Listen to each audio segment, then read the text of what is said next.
Qancha yil tarbiyali qiz bo'lib yurib, bir kunda tarbiyasiz kelinga aylanib qoldingizmi? Qizig'i, undanda qizig'i bilasizmi nima?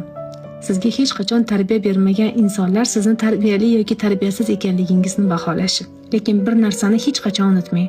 Sizga ota-onangiz eng chiroyli tarbiyani bergan. Agar chiroyli tarbiya bermaganida edi, oq liboslarda yuzlarini yorug' qilib o'zga xonadonga kelin bo'lmagan bo'lardingiz. Tarbiyasizsiz. Ota-onangizga qilmagan xizmatlarni o'zga uyda qilganingiz uchun. Siz tarbiyasizsiz, ota-onangizga qilmagan xushmuomalani o'zga uyda qilganingiz uchun. Siz tarbiyasiz kelinsiz. Ichingiz yig'lasada doimo kulib turganingiz uchun. Siz tarbiyasizsiz.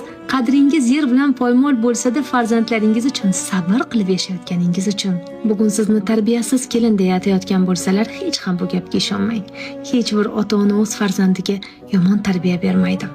Insonni vaziyatlar, muhitlar, insonlar yomon tarbiyali insonga aylantiradilar.